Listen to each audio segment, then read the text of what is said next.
Hello बच्चों, क्या हाल चाल है? सब बढ़िया, मज़े में। देखो बच्चों, हम लोग प्रोबेबिलिटी में 13.4 एक्सरसाइज के क्वेश्चन कर रहे थे। पिछले वीडियो में मैंने आपको 13.4 एक्सरसाइज के 1 से 5 तक क्वेश्चन करा दिए थे।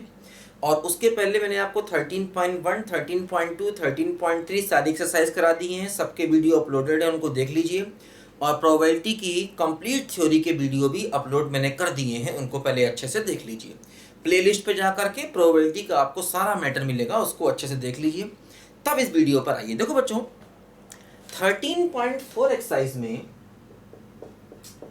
एक बात जो मैं आपको बताना चाहता हूं। देखो, पांचवें का जो सेकेंड पार्ट है, जिसको हम लोगों ने पिछले वीडियो में कर लिया था, लेकिन मैं बताऊं आपको, इसकी थोड़ी सी नई किताबों में, नई जो एनसीईआरटी है, इसमें लैंग्वेज थोड़ी सी कुछ अलग लिखी है, तो उसके हिसाब से आंसर कुछ अलग आ रहा है। देखो, मैंने तुमको जो सवाल कराया था पांचवें के सेकंड पार्ट के पिछले वीडियो में, देखो पिछले वीडियो में तुमको बता चुका था ये सवाल कि एक डाइस को दो बार थ्रो किया गया है। तो कह रहे हैं सेकंड पार्ट में मैंने बताया था 6 अपीयर्स ऑन वन डाइस। ये तुमको मैंने कराया था पिछले वीडियो में। एक्चुअली कई एनसीईआरटी में जो लैंग्वेज है, देखो वो ये है कि 6 appears at least one dice, 6 appears at least one dice. तो इसके हिसाब से आंसर थोड़ा सा एनसीईआरटी में अलग आता है। तुमको मैंने पिछले वीडियो में जो कराया था, वो मैंने कराया था 6 अपीयर्स ऑन वन डाइस। तो दोनों बातों में फर्क है, देखो। और कुछ किताबों में जो नई एनसीईआरटी है, उसमें ये लैंग्वेज लिखी है 6 अपीयर्स एटलीस्ट वन डाइस। देखो, मैं तुमको बता दूं, ये लैंग्वेज वैसे तो थोड़ी सी गलत है, ये लैंग्वेज सही नहीं है। क्योंकि रैंडम वेरिएबल का मतलब ही जो वेरी करे। अब उसने खुद ही कह दिया कम से कम एक, तो वो रैंडम वेरिएबल नहीं रहा ना। कम से कम एक का मतलब क्या हुआ, उसने कुछ फिक्स बात कर दी कि कम से कम एक पर आना चाहिए। तो खैर चलो, जो भी लैंग्वेज दी है एनसीईआरटी में, इसके हिसाब से देखो इन लोगों ने कैसे सवाल ये सॉल्व किया है, मतलब एनसीईआरटी वाले कैसे करते हैं इसको। देखो, ये लोग क्या करते हैं, जैसे दो डाइस मैंने थ्रो किए थे, तो दो डाइस का मैंने बताया था कि जो सैंपल स्पेस होगा वो 36 होता है। अब ये रैंडम वेरिएबल को ये मान रहे हैं कि कम से कम एक पर 6 आए, है ना। x क्या है, x है 6 एटलीस्ट वन डाइस। ये रैंडम वेरिएबल ये लोग में ये मान रहे हैं कि x का मतलब रैंडम वेरिएबल क्या है कि कम से कम एक पर 6 आए। तो इसके हिसाब से कह रहे हैं कि या तो 0 होगा या 1 होगा, मतलब रैंडम वेरिएबल की दो वैल्यू ले रहे हैं ये। 0 का मतलब किसी पर भी 6 नहीं आए, है ना। और 1 का मतलब एक पर 6 आए। बताया ना मैंने कि ये लैंग्वेज गलत है, ये मेरे गले नहीं उतर रहा है, ये जो लैंग्वेज है और इसके हिसाब से जो आंसर दिया है वही मेरे गले नहीं उतर रहा है। लेकिन फिर भी एनसीईआरटी में चूंकि ये लैंग्वेज लिखी है और इसके हिसाब से आंसर दिया है, तो वो मैं तुमको बता रहा हूँ कि कैसे एनसीईआरटी वालों ने इसको किया है। हमारे हिसाब से सही नहीं है। जो मैंने आपको पिछले वीडियो में कराया था वही लैंग्वेज और वही सवाल सही है, ठीक है। लेकिन जैसा ये कर रहे हैं वैसा मैं बता देता हूँ आपको कि ये लोग कैसे सॉल्व करते हैं और कैसे आंसर लाते हैं। अब देखो, x की वैल्यू 0 का मतलब क्या हुआ, x की वैल्यू 0 का मतलब हुआ कि किसी पर भी 6 ना आए। अब देखो, इसने खुद ही कह दिया कम से कम एक पर 6 आए। तो अब ये है कि नो डाइस, ठीक है, शोज 6, किसी भी डाइस पर 6 नहीं आए, मतलब पहले पर भी नहीं आए। तो अगर पहले पर 6 नहीं आएगा तो क्या होगा, 5/6 होगा उसका आंसर। भाई 6 आने की प्रोबेबिलिटी 1/6, 6 नहीं आने की 5/6, और दूसरे पर भी नहीं आएगा तो 5/6। ये x बराबर 0 का प्रोबेबिलिटी हो गया। अब देखो, x बराबर 1 का मतलब हुआ कि कम से कम एक पर 6 आए, at least one dice show 6।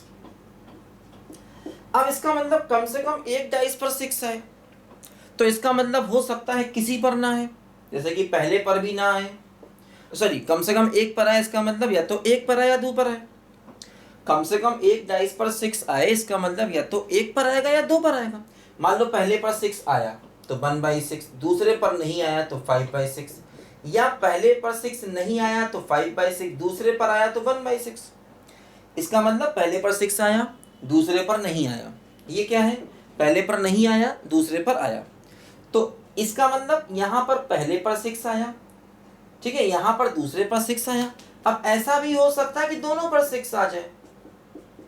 तो ये हुआ at least one dice show 6। At least 1 का मतलब या तो किसी एक पर आए, देखो ये वाले केसेस, या दोनों पर आए, ये वाले केसेस। इसमें क्या है, पहले पर 6 आया दूसरे पर नहीं आया। इसमें क्या है, पहले पर 6 नहीं आया दूसरे पर आया, और इसमें दोनों पर 6 आया। अब देखो क्या वैल्यू आई इसकी, तो ये आंसर आ गया 5/36, 5/36 तो 11/36। तो इसमें मतलब एनसीईआरटी में देखो ये आंसर दिया गया है कि x और p, मतलब x को 0 लेंगे तो प्रोबेबिलिटी आएगी ये 25/36, ये देखो। और अगर x को 1 लेंगे तो प्रोबेबिलिटी ये आएगी, क्या बोलो, 11/36। ये एनसीईआरटी वालों ने इस सवाल का आंसर दिया है और इस लैंग्वेज के हिसाब से दिया है, जो मेरी नज़रों में गलत है। जो पुरानी एनसीईआरटी में दिया था वही सही है।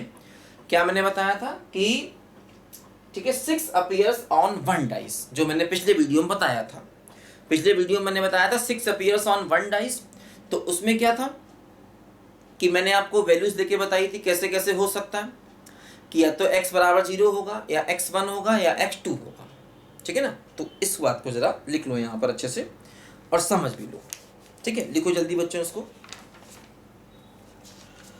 है ना। तो ये देखो दोनों में अंतर इसलिए मैंने बता दिया क्योंकि कई जगह पर ऐसे इन्होंने किया हुआ है ये सवाल, बल्कि एनसीईआरटी में यही आंसर दिया गया है इसका। ठीक है, चलो आगे बढ़ते हैं।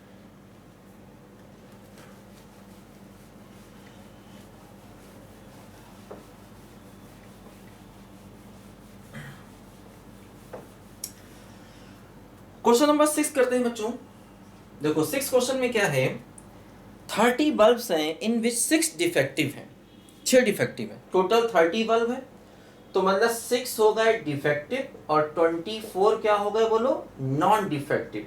टोटल 30 बल्ब हो गए। अच्छा, अब लोग क्या कहते हैं, कहते हैं 4 बल्ब ड्रॉ किए विद रिप्लेसमेंट, विद रिप्लेसमेंट एक एक करके 4 ड्रॉ किए, विद रिप्लेसमेंट ड्रॉ किए।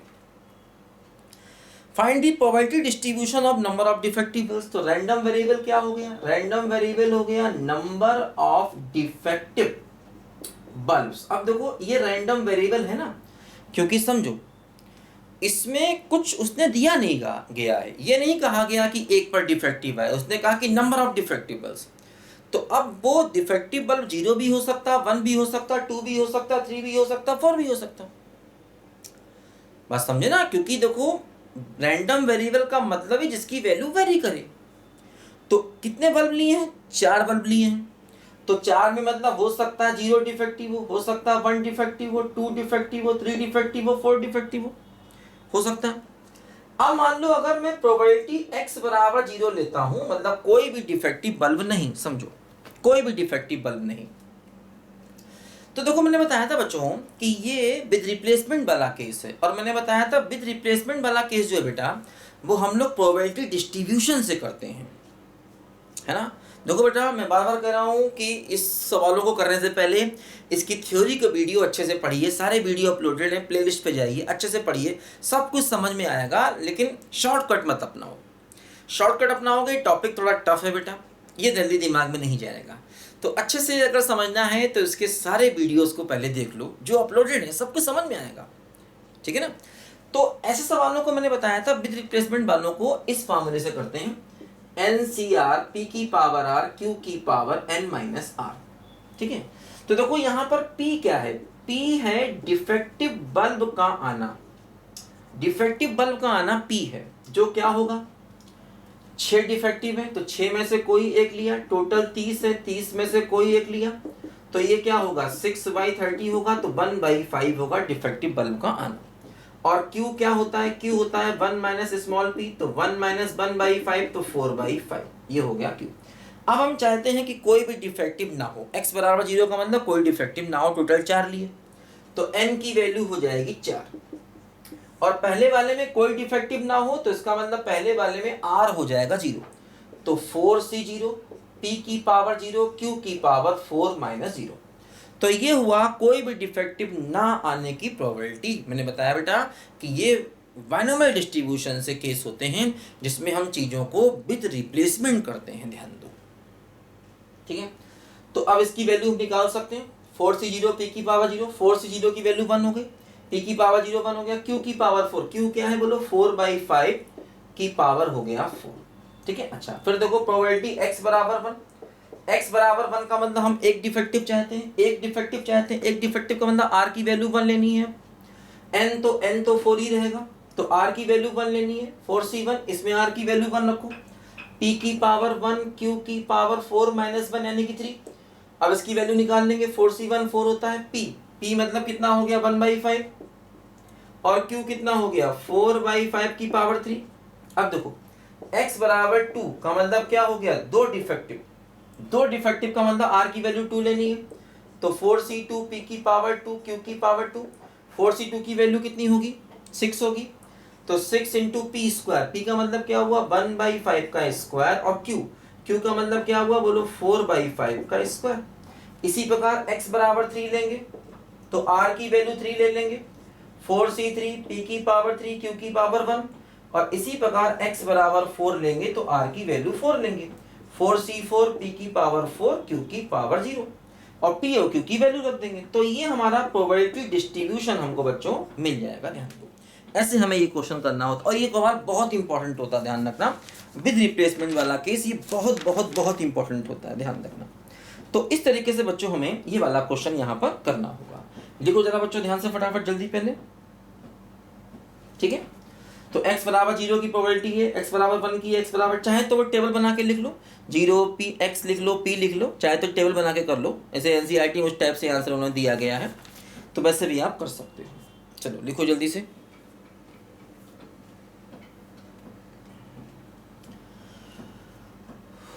एक रास्ता है जिंदगी जो थम गए तो कुछ नहीं, ये कदम किसी मुकाम पे जो जम गए तो कुछ नहीं, एक रास्ता है जिंदगी जो थम गए तो कुछ नहीं।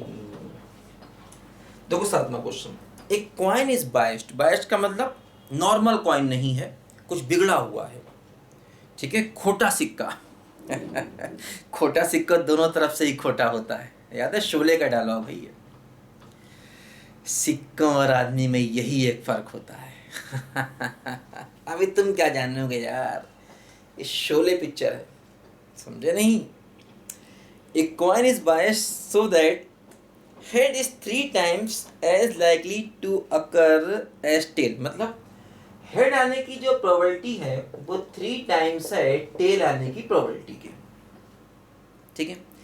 If coin is twice toss find the probability distribution of number of tails. Coin को 2 बार फेंका है, देखो हेड आने की और टेल आने की प्रोबेबिलिटी का सम हमेशा 1 होता है सिक्के में, और ये दिया गया, मतलब ये हम जानते हैं, वी नो दैट, ठीक है, ये हम जानते हैं कि हेड आने टेल आने की प्रोबेबिलिटी का सम 1 होता है, और ऐसा हमें दिया गया, तो पी एच की वैल्यू रख दो 3pt और प्लस pt बराबर 1, तो क्या हो गया 4pt बराबर 1, तो pt की वैल्यू कितनी हो गई 1/4 हो गई, ठीक है, pt 1/4 हो गया, और देखो यहां से ph कितना हो गया, ph हो गया 3 इंटू pt, तो 3/4 हो गया, तो PTPH आ गया, ठीक है। अब देखो क्या करें, सिक्के को 2 बार फेंका, ट्वाइस 2 टाइम्स हमने सिक्के को फेंका है, तो क्या कहते हैं कि नंबर ऑफ टेल्स बताइए। तो देखो नंबर ऑफ टेल्स, x क्या है, x मतलब रैंडम वेरिएबल्स, ये क्या हो गया, ये हो गया नंबर ऑफ टेल्स। तो नंबर ऑफ टेल्स क्या हो सकता है 0 या 1 या 2, या तो कोई टेल नहीं आएगा, या 1 टेल आएगा, या 2 टेल आएगा। अब देखो ये सवाल भी वही अपने बाइनोमियल डिस्ट्रीब्यूशन से ही बेटा होता है, हमेशा मैंने बताया था। तो अगर हम प्रोबेबिलिटी x बराबर 0 लेंगे, मतलब r की वैल्यू 0, देखो स्मॉल p क्या है, स्मॉल p है हेड आने की प्रोबेबिलिटी जो कि 3/4 है, और स्मॉल q क्या हो गया 1 माइनस p हो गया, तो 1 माइनस 3/4 यानी कि 1/4 हो गया।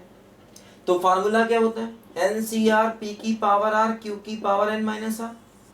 सिक्के को हमने 2 बार फेंका तो n की वैल्यू हो गई 2, सिक्के को 2 बार फेंका n की वैल्यू 2 हो गई, x बराबर 0 तो r को 0 रखो, तो क्या होगा बोलो 2c0, p की पावर 0, q की पावर 2 माइनस 0 मतलब 2, तो 2c0 की वैल्यू 1, p की पावर 0 1, q मतलब 1/4 के पावर 2, ठीक है। अच्छा अगर हम x बराबर 1 लें, x बराबर 1 का मतलब एक बार हम चाहते हैं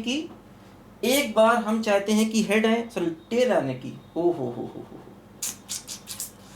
गड़बड़ हो गया यार, नंबर ऑफ टेल्स कह रहा है, नंबर ऑफ टेल्स। तो नंबर ऑफ टेल्स का मतलब पीटी लेना है, पीटी यानी कि 1/4 बच्चों। सक्सेस, स्मॉल पी क्या होता है, सक्सेस की प्रोबेबिलिटी, और यहाँ पर टेल लाना है, टेल। तो सक्सेस हो गया टेल, समझे भाई, सक्सेस क्या हो गया, टेल हो गया, क्योंकि हमें टेल्स लाना है। तो स्मॉल पी होता है सक्सेस की प्रोबेबिलिटी, तो सक्सेस क्या है, टेल का आना। स्मॉल क्यू ये हो गया, तो सब मामला गड़बड़ हो गया, कोई बात नहीं। क्यू की वैल्यू क्या है, 3/4, तो 3/4 की पावर 2 हो जाएगा।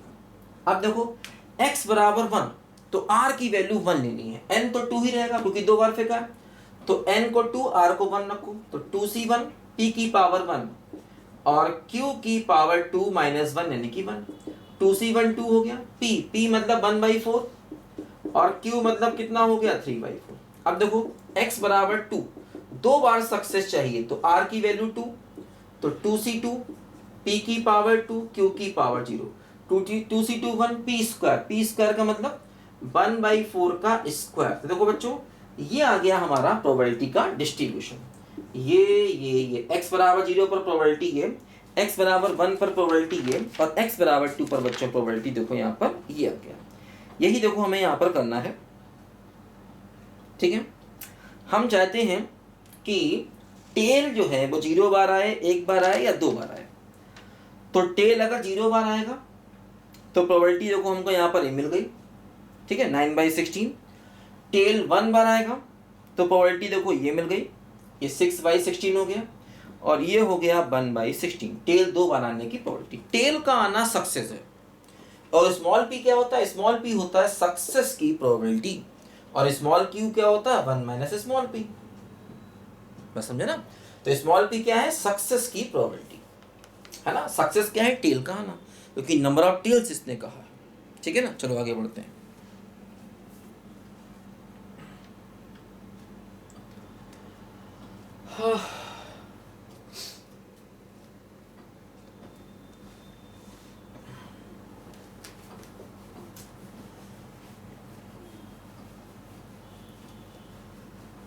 गाड़ी बुला रही है, सीटी बजा रही है, चलना ही जिंदगी है, चलती ही जा रही है। देखो बच्चों 8वां क्वेश्चन करते हैं। Random variable has following probability distribution, probability distribution दिया गया, x दिया है, px दिया गया। सबसे पहले k निकालना। देखो ध्यान दो, सारी प्रोबेबिलिटीज का सम जो है 1 कर दो। दो क्या क्या है, पहले तो 0 है प्रोबेबिलिटी, फिर k है, फिर 2k है। सवाल देखो बेटा, फिर 2/2k है। सारी प्रोबेबिलिटीज का सम जो है ना वो क्या करोगे, बोलो 1 के बराबर कर दो, क्योंकि ये रूल होता है, सारी की सारी प्रोबेबिलिटीज का जो सम है ना ये 1 के बराबर आना चाहिए। सारी की सारी प्रोबेबिलिटीज का सम किसके बराबर आना चाहिए, बोलो 1 के बराबर। अब इसको जरा सिंप्लीफाई करो, यहां से k की वैल्यू को निकालो, यहां से बच्चों k की वैल्यू को निकालो। देखो क्या हुआ, 7 2 9 1 10, तो 10k² प्लस 3 2 5 2 7 1 8 1 9, 9k और क्या हुआ बोलो, -1 बराबर 0 है ना। 7 2 9 1 10, तो 10k², 3 1 4 2 6 2 8 1 9 और -1 बराबर 0, ठीक है ना। तो इससे बच्चों क्या होगा, देखो हमें यहाँ पर कि k की वैल्यू मिल जाएगी, है ना। देखो इसको सिंप्लीफाई करें तो 10k² माइनस प्लस का 10k माइनस का k -1 बराबर 0, 10k कॉमन लिया तो k + 1 -1 कॉमन लिया, k + 1 बराबर 0। देखो k की वैल्यू -1 हो गई और k की वैल्यू 1/10 हो गई। देखो k की दो वैल्यूज आ गई। अब हम k निगेटिव तो लेंगे नहीं, क्योंकि k निगेटिव लोगे तो प्रोबेबिलिटी निगेटिव हो जाएगी, प्रोबेबिलिटी निगेटिव होती नहीं, तो k की वैल्यू हम यहाँ पर 1/10 ले लेंगे, ठीक है। अब देखो के निकालना है, के निकल आया। अब देखो सेकेंड पार्ट में क्या कहते हैं, फर्स्ट पार्ट में तो के ही चाहिए था, के की वैल्यू 1/10 आ गई। सेकेंड पार्ट में क्या कहते हैं कि प्रोबेबिलिटी लेस देन 3 चाहिए। तो लेस देन 3 का मतलब क्या हुआ कि प्रोबेबिलिटी 0 ले लिया, प्रोबेबिलिटी को 1 ले लिया और प्रोबेबिलिटी को 2 ले लिया। देखो 0 पर प्रोबेबिलिटी कितना है, 0 ही है। 1 पर प्रोबेबिलिटी कितना है, के, और 2 पर प्रोबेबिलिटी कितना है, 2k। तो वैल्यू कितनी आ गई, 3k, और 3k, के को रख दो 1/10 तो 3/10 आ गया। ठीक है। अच्छा देखो थर्ड में क्या करना है, प्रोबेबिलिटी x ग्रेटर देन 6, 6 से ज्यादा की प्रोबेबिलिटी। तो 6 से ज्यादा की प्रोबेबिलिटी, तो 6 से ज्यादा एक ही केस है, क्या बोलो 7 वाला केस। देखो अपनी नोटबुक देखो, मतलब बुक देखो अपनी, 6 से आगे एक ही है 7, 7 वाले केस को लेना। तो P7 कितना दिया, देखो P7 दिया है 7k² प्लस k, है ना। अब इसमें k की वैल्यू पुट कर दो, तो 7 इंटू 1/10 का स्क्वायर प्लस 1/10, तो हमें वैल्यू मिल जाएगी। अच्छा फोर्थ वाले में क्या चाहिए, फोर्थ में प्रोबेबिलिटी चाहिए x फ्रॉम 0 to 3। तो 0 और 3 के बीच की प्रोबेबिलिटी, तो 0 और 3 के बीच का मतलब क्या हुआ कि या तो 1 हो गया और या फिर 2 हो गया।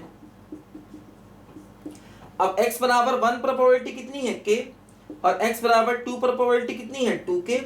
तो वैल्यू कितनी हो गई, 3k, और k कितना है, 1/10 है। तो कितना हो गया बोलो, 3/10। ये आंसर आ गया सबका अलग अलग। 0-3 के बीच में, 0-3 के बीच का मतलब क्या हुआ, या तो 1 लेना है या 2 लेना है। तो 1 पर प्रोबेबिलिटी कितनी है, k, देखो लिखा है, और 2 पर प्रोबेबिलिटी कितनी है, 2k। ठीक है ना। तो बस हमने कर दिया सवाल को, आसान है काफी। टेबल तुम्हारे बनी हुई है, टेबल तुम्हारी बुक में बनी हुई है, टेबल को देखो, सवाल खत्म।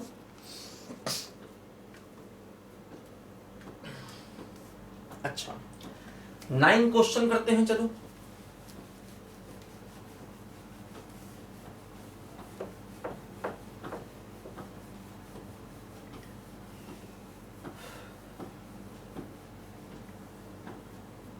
देखो 9 क्वेश्चन भी 8 के जैसा है बच्चों। इसमें क्या है, रैंडम वेरिएबल x है फॉलोइंग प्रोबेबिलिटी डिस्ट्रीब्यूशन। देखो ऐसे करके यहाँ पे दिया गया है, देखो ऐसे, ये x और p दिया गया है। देखो x बराबर 0 पर प्रोबेबिलिटी है k, x बराबर 1 पर प्रोबेबिलिटी है 2k, x बराबर 2 पर प्रोबेबिलिटी है 3k, और अदरवाइज के केस में प्रोबेबिलिटी है 0। ठीक है। x 0 पर प्रोबेबिलिटी है k, x 1 पर प्रोबेबिलिटी है 2k, 2 पर प्रोबेबिलिटी है 3k, अदरवाइज प्रोबेबिलिटी है 0। अब देखो समझो, यहां भी सबसे पहले k की वैल्यू चाहिए है हमको। ठीक है। तो k की वैल्यू चाहिए, देखो सारे प्रोबेबिलिटीज का सम जो है वो 1 के बराबर कर दो। 3 2 5 1 6, तो 6k बराबर 1, तो k कितना हो गया, 1/6, है ना। सारी की सारी प्रोबेबिलिटीज का जो सम है उसको 1 के बराबर कर दो, क्योंकि ये रूल है प्रोबेबिलिटी का सम हमेशा कितना होता है, 1 होता है। जितनी प्रोबेबिलिटी होती है बेटा, सारी प्रोबेबिलिटी का सम कितना हमेशा होता है, 1 होता है। अच्छा अब देखो इसके बाद हमें क्या करना है कि पहला पार्ट तो ये हो गया, दूसरे पार्ट में ये अपना ए पार्ट हो गया। ए पार्ट में क्या चाहिए, बी में देखो क्या चाहिए, 3 चीजें चाहिए। एक तो चाहिए प्रोबेबिलिटी x लेस देन 2, तो x लेस देन 2 का मतलब या तो 0 या 1, तो 0 और प्लस 1। 0 का मतलब k, और 1 का मतलब कितना है, 2k। तो कुल मिला के कितना हो गया, 3k, और k की वैल्यू 1/6 रख दो, तो 3/6 1/2 हो गया। फिर देखो इसी में p लेसर इक्वल टू 2 चाहिए। तो लेसर इक्वल टू 2 का मतलब या तो 0 लेंगे, या फिर 1 लेंगे, या फिर 2 लेंगे।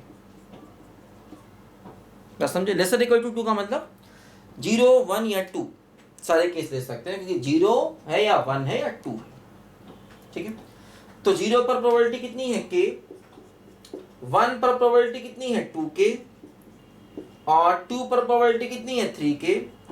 तो 3k और 3k कितना हो गया, 6k, k कितना है बोलो, 1/6, तो आंसर 1 आ गया। अच्छा तीसरा केस देखो क्या है, तीसरा केस है probability x greater equal to 2 लेना है। x ग्रेटर इक्वल टू 2 का मतलब या तो 2 या उससे ज्यादा। तो प्रोबेबिलिटी x बराबर 2 और प्लस उससे ज्यादा तो क्या है, अदरवाइज है। अदरवाइज वाला कितना केस है, 0। देखो अदरवाइज का मतलब 2 से ज़्यादा जो भी है सब जीरो है। x बराबर 2 पर कितना है बोलो 3k प्लस 0, तो वैल्यू क्या हो गया 3k, और k को 1/6 रखा तो 3/6 यानी कितना हो गया 1/2 हो गया। तो इस तरीके से बच्चों हम लोगों ने 9 क्वेश्चन के देखो ये यहाँ पर सारे पार्ट को बेटा कर लिया, ठीक है ना। 9 क्वेश्चन के देखो हम लोगों ने यहाँ पर सारे पार्ट को बेटा कर लिया। चलो आगे बढ़ते हैं। हाँ 10 क्वेश्चन करते हैं। देखो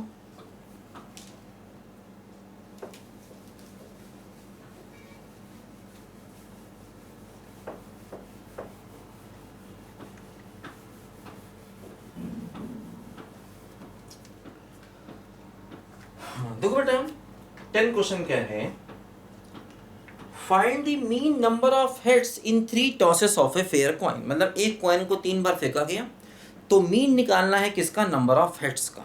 देखो 3 टाइम्स हमने कॉइन को थ्रो किया तो n की वैल्यू हो गई है 3, n की वैल्यू हो गई 3।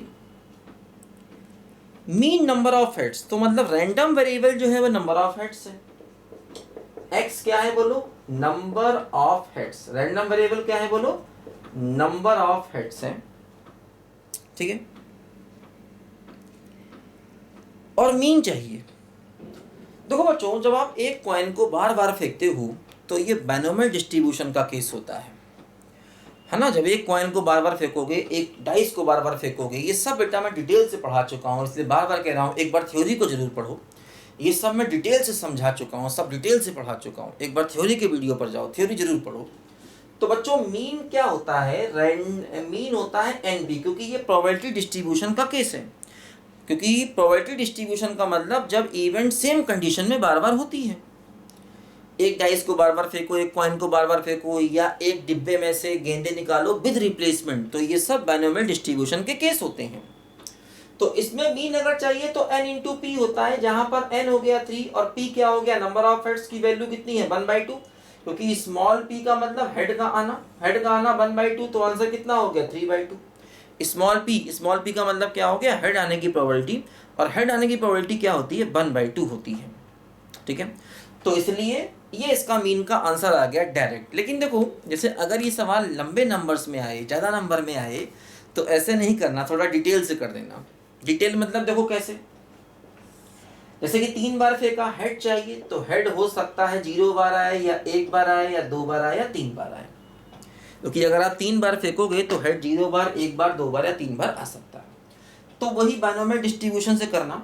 जैसे n तो हो गया 3, 3 बार फेंका, और स्मॉल p मतलब हेड का आना 1/2, स्मॉल q क्या होता है 1 माइनस p, तो 1 माइनस 1/2, तो फिर से 1/2 हो गया।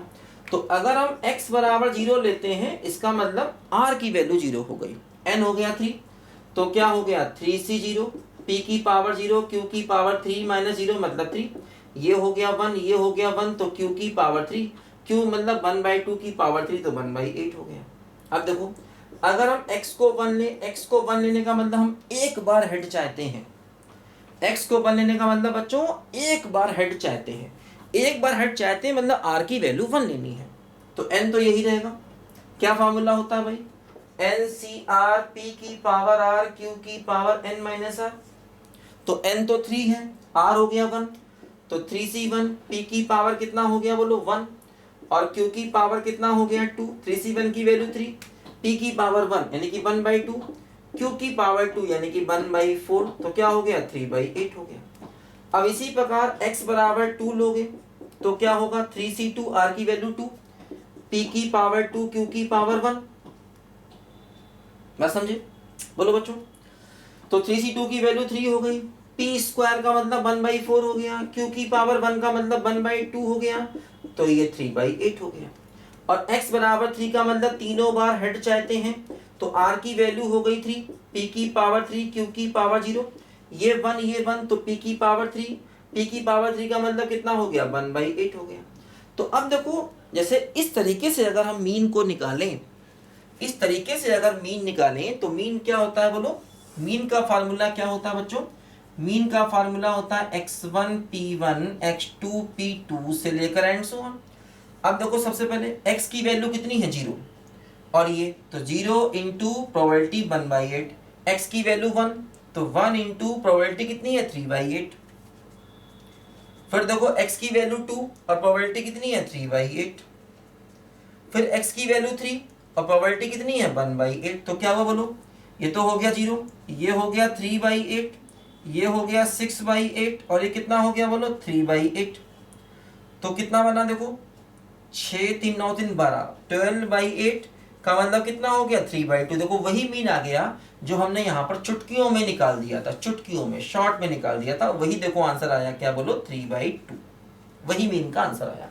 तो अगर सवाल बड़े नंबरों में आए तो थोड़ा सा बड़े तरीके से कर देना, शॉर्टकट नहीं मारना। शॉर्टकट मतलब नहीं, ये मेथड खराब नहीं, मेथड बिल्कुल सही है, कोई काट नहीं सकता इस मेथड को, लेकिन फिर भी उनका ईगो क्लैश करता है ना, है ना। कॉपी चेक करने वालों कई बार ईगो जो है वो वही दिमाग में बैठा होता ना कि ये ऐसे करना है, किसी ने ऐसे कर दिया तो कहते नहीं जी तो भाई बहुत जल्दी कर दिया।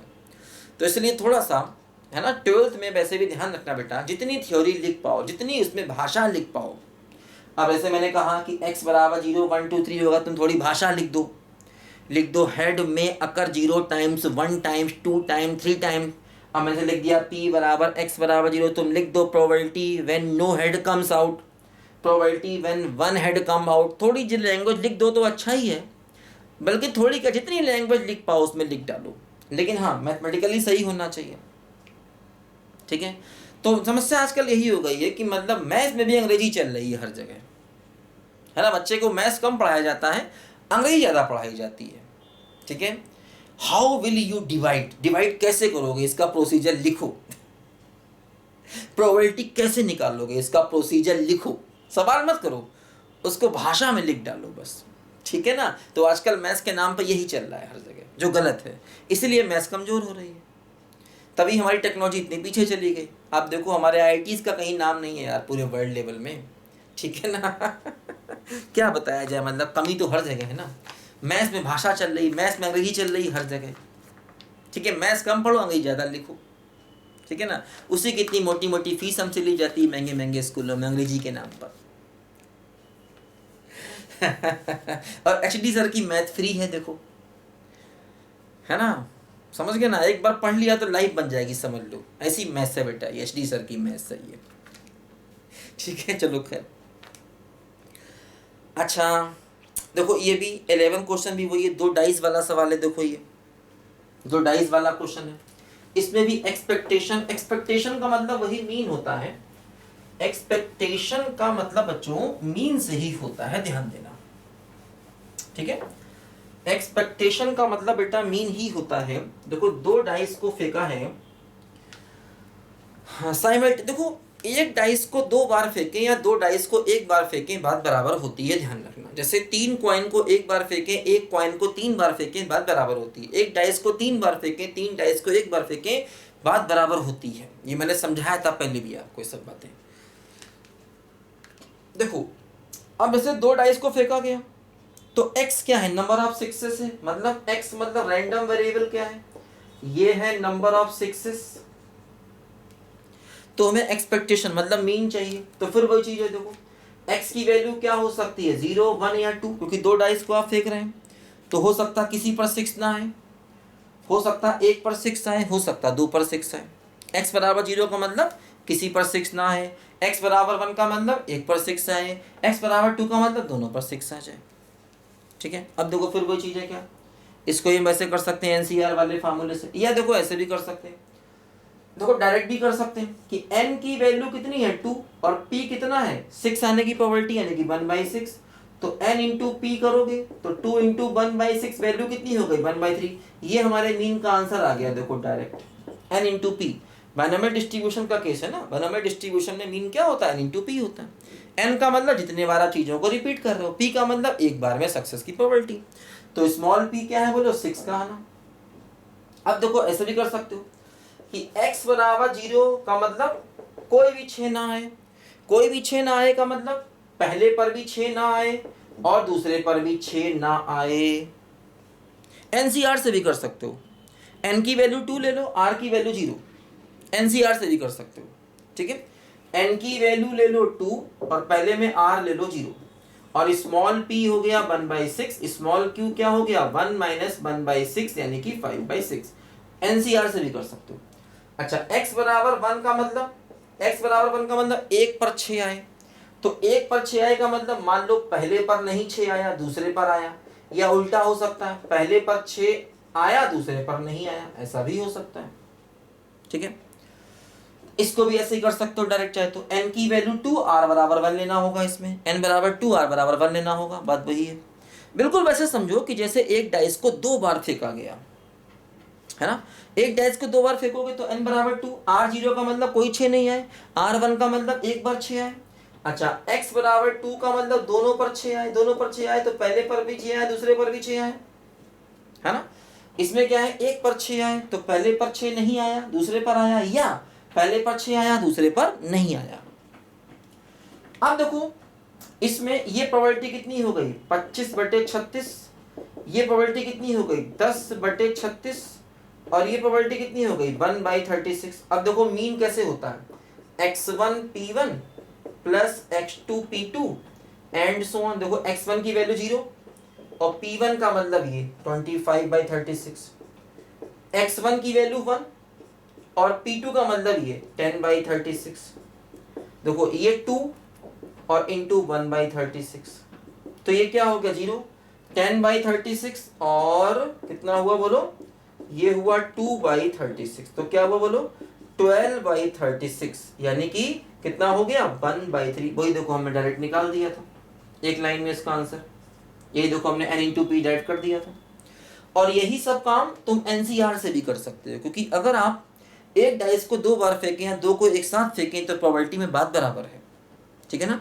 तो जैसे इसमें n2r0 लेके करूँ, इसकी वैल्यू देखो ये n2r1 लेके करूँ, इसकी वैल्यू n2r2, और स्मॉल p ये स्मॉल q है। तो इससे भी आप इस सवाल को कर सकते हो और ऐसे भी इसको कर सकते हो, अलग अलग करके भी कर सकते हो इसको, बस समझे ना।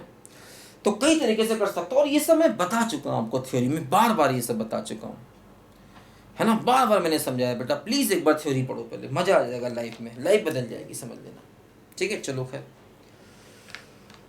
हाँ तो कहाँ तक किए, 11 तक किए। चलो बच्चों इस वीडियो में इतना ही रखते हैं, क्योंकि और फिर आगे लंबा वीडियो हो जाएगा तो बच्चे टेंशन में आ जाते हैं। टेंशन नहीं लेना, टेंशन जाएगा पेंशन लेने।